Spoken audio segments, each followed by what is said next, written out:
इस मूवी के कहानी में हम लोग एक प्रेरणा नाम की लड़की को देखेंगे जो कि प्रेग्नेंट होती है। जब कुछ लोग जनगणना के लिए उसके पास जाते हैं तब यह लोग उससे उसके बच्चों के बारे में पूछते हैं। तब प्रेरणा इन लोगों से यह बोलती है, बच्चे जैसे ही पैदा होकर बाहर आते हैं वह थोड़ा रोते हैं और इसके बाद मर जाते हैं। यह सुनकर यह लोग बहुत डर जाते हैं, लेकिन इससे भी भयानक एक सच्चाई जो कि इन लोगों को पता चलने वाली थी, क्योंकि प्रेरणा की अब तक शादी नहीं हुई थी और प्रेरणा के पिता ही उसके साथ दरिंदगी करते थे। जब प्रेरणा उन्हें ऐसा करने से रोकती थी तब घर के सारे लोग प्रेरणा को बहुत मारते थे। जब इन लोगों को यह सच्चाई पता चलती है तब इन दोनों लड़कियों के साथ भी वैसा ही होता है। इन दोनों को वह दरिंदे पकड़ लेते हैं और इसके बाद वह लोग इनके साथ क्या करते हैं यह हम आगे इस वीडियो में देखेंगे। तो चलिए इस मूवी को शुरू करते हैं। इस मूवी की शुरुआत एक सुनसान इलाके में बने हुए घर से होती है जो कि देखने में ही काफी डरावना लग रहा था। तभी वहाँ एक प्यासा इलेक्ट्रीशियन आता है जो कि उस घर में जाकर पानी मांगता है। तभी इस मूवी का सीन शिफ्ट होता है और हम लोग एक अनुजा नाम की लड़की को देखते हैं। उसे स्कूल में जॉब मिला था। अगले ही दिन अनुजा को एक नेहा नाम की लड़की के साथ गांव में जनगणना करने के लिए भेजा जाता है। अनुजा और नेहा मिलकर एक गांव की जनगणना पूरी करते हैं। इसके बाद वह लोग अपनी स्कूटी लेकर दूसरे गांव चले जाते हैं। यह लोग जब दूसरे गांव में पहुंचते हैं तभी इन लोगों की नजर एक घर पर जाती है जो कि गांव से काफी दूर सुनसान इलाके में बना हुआ था। यह लोग जनगणना करने के लिए इस घर में भी जाते हैं। तभी इन लोगों को प्रेरणा नाम की एक लड़की यहाँ मिलती है जो कि लगभग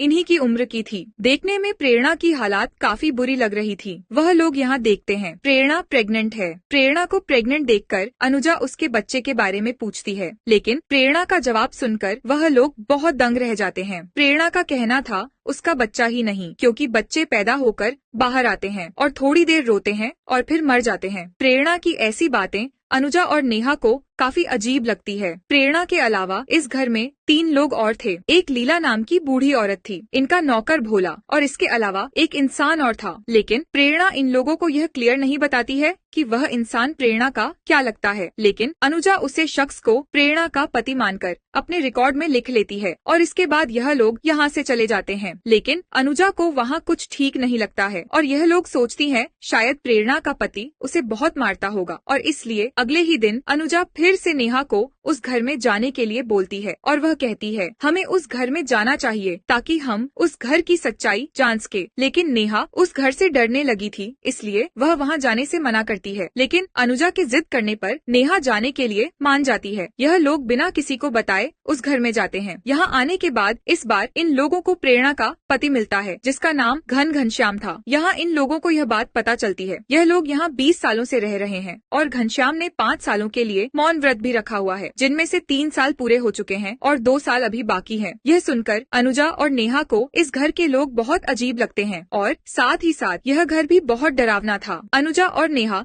जल्दी से अपनी इंक्वायरी पूरी करती है और वह लोग यहाँ से जान लगती है। लेकिन तभी यहाँ बारिश शुरू हो जाती है और बारिश काफी जोर से हो रही थी, इसलिए इन्हें ना चाहते हुए भी इस घर में रुकना पड़ता है। धीरे धीरे करके रात हो जाती है, लेकिन बारिश रुकने का नाम नहीं ले रही थी। अनुजा और नेहा को यह लोग रहने के लिए अलग रूम देते हैं, लेकिन यह दोनों यहाँ बहुत डरे हुए थे, जिसके वजह से इन्हें नींद नहीं आ रही थी। तभी अनुजा खिड़की से बाहर देखती है और वह इस नज़ारे को देखकर बहुत हैरान हो जाती है। वह देखती है घर के बाहर छोटे से बने झोपड़ी में घनश्याम एक लाश के साथ था। यह देखने के बाद अनुजा बहुत डर जाती है और वह नेहा को भी यह बात बताती है। इसके बाद यह दोनों फैसला करते हैं इन्हें अभी तुरंत ही इस घर से निकलना चाहिए और यह लोग यहाँ से भागते हुए एक बार उसे झोपड़ी में जाते हैं ताकि यह लोग देख सके आखिर वहाँ क्या है। यह लोग जैसे ही वहाँ जाते हैं इन्हें एक आदमी वहाँ मिलता है जिसे जंजीरों से बांधा गया था और वह आदमी इन लोगों पर हमला कर देता है, जिससे यह लोग और भी ज्यादा डर जाते हैं। अब यह लोग भागने लगते हैं, लेकिन जैसे ही थोड़ी दूर जाते हैं वहाँ इन्हें इस भयानक जंगल में बहुत से जंगली जानवर की आवाजें आने लगती है, क्योंकि यह घर जंगलों के बीचों बीच बना हुआ था और इस जंगल में बहुत से जंगली जानवर थे। इसके बाद यह लोग वापस से इसी घर में आ जाते हैं और अपने रूम में जाकर बैठ जाते हैं। यह लोग सोचते हैं इस घर वालों को यह बात पता नहीं होगी कि वह लोग घर के बाहर जाकर झोपड़ी में एक इंसान को देख चुके हैं। अगली सुबह जैसे ही होती है यह लोग वहाँ से जाने लगती है। उसी वक्त इधर वह बूढ़ी औरत घनश्याम को बताती है वह दोनों लड़कियाँ रात में घर से बाहर गई थी। यह सुनते ही घनश्याम और भोला उन दोनों का पीछा करने लगते हैं और इसके बाद उन दोनों को पकड़ लेते हैं और यह दोनों मिलकर उन दोनों को बहुत पीटते हैं। उन दोनों को अपने घर के नीचे बने हुए बेसमेंट में डाल देते हैं, जहाँ उन लोगों को हर रोज बहुत थोड़ा सा खाना दिया जाता था और जब भी यह लोग चिल्लाती थी तब इन लोगों को जानवरों की तरह पीटा जाता था। जब यह लोग बाहर निकलने के लिए चिल्लाती थी तब इनके ऊपर खौलता हुआ पानी डाल दिया जाता था। यह दोनों यहाँ बेसमेंट में बैठकर बहुत रोती है। नेहा अब मान चुकी थी कि उनका यहाँ से निकलना बिल्कुल नामुमकिन है, लेकिन तभी अनुजा को यहाँ उस घर का गटर पाइप मिलता है जहाँ से इस घर का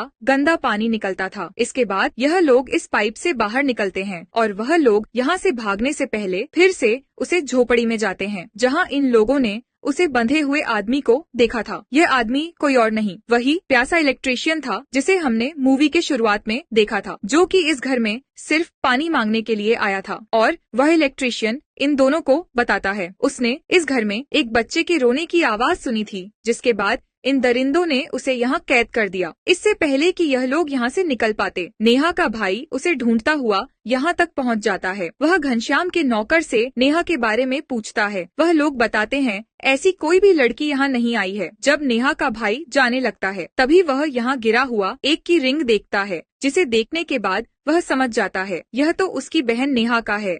इसके बाद वह फिर से घनश्याम के पास जाता है और वह अब यह समझ चुका था नेहा इन्हीं के पास है, लेकिन घनश्याम और भोला उसे मना करते हैं और वह लोग कहते हैं यहाँ कोई भी नहीं आया है। लेकिन नेहा का भाई मानने को तैयार नहीं था। तभी भोला और घनश्याम मिलकर नेहा के भाई को यहीं पर मार देते हैं। अपने भाई को मरता हुआ नेहा भी देख लेती है और वह बहुत डर जाती है। इसके बाद घनश्याम और भोला इलेक्ट्रीशियन को भी मार देते हैं और यह लोग नेहा और अनुजा को भी फिर से पकड़ लेते हैं। भोला और घनश्याम मिलकर फिर से इन दोनों को कैद कर देते हैं, लेकिन इस बार इनकी दरिंदगी बहुत बढ़ चुकी थी, क्योंकि इधर घनश्याम अनुज को नोच रहा था, वहीं दूसरी तरफ भोला नेहा की इज्जत के साथ खेल रहा था। अब यह लोग हर रोज नेहा और अनुज के साथ दरिंदगी करते हैं। एक रात प्रेरणा इनको पानी पिलाने के लिए आती है। प्रेरणा यहाँ मेंटली बहुत बीमार थी, लेकिन वह नेहा को कुछ ऐसी सच्चाई बताती है जिसे सुनने के बाद नेहा की रूह भी कांप जाती है। प्रेरणा उसे बताती है घनश्याम उसका पति नहीं बल्कि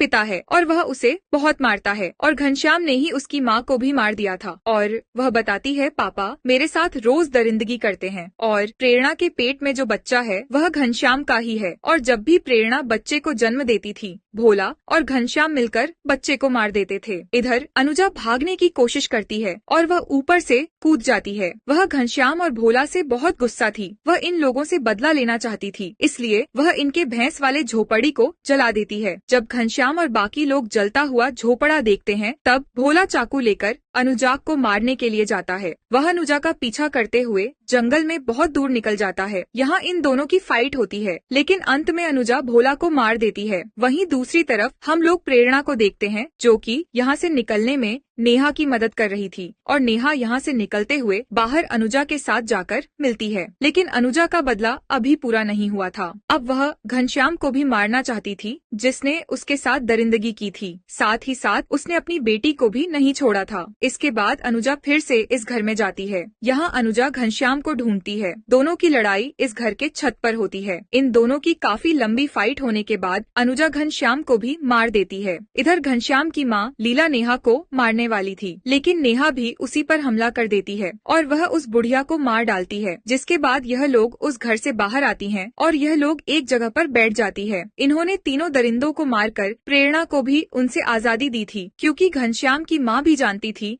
घनश्याम अपनी बेटी के साथ क्या करता है। इसके बाद भी उसने घनश्याम का साथ दिया और प्रेरणा के साथ दरिंदगी होने दी। इसके बाद हम लोग मूवी के आखिर में यह देखते हैं वह दरिंदे इस घर में पहले ही 13 लोगों को मार चुके थे, जिनमें से 9 लड़कियों के साथ इनके नौकर भोला ने दरिंदगी की थी। घनश्याम की पत्नी सावित्री इनका पहले शिकार थी। सिर्फ अनुजा और नेहा ही ऐसे 2 लोग थे जो कि उन दरिंदों को मारकर वहाँ से जिंदा बाहर आए थे। मूवी अच्छी लगी हो तो एक लाइक जरूर कर देना और ऐसे ही मूवीज के लिए हमारे चैनल को जरूर सब्सक्राइब कर लेना। तो मिलते हैं हमारे नए वीडियो में।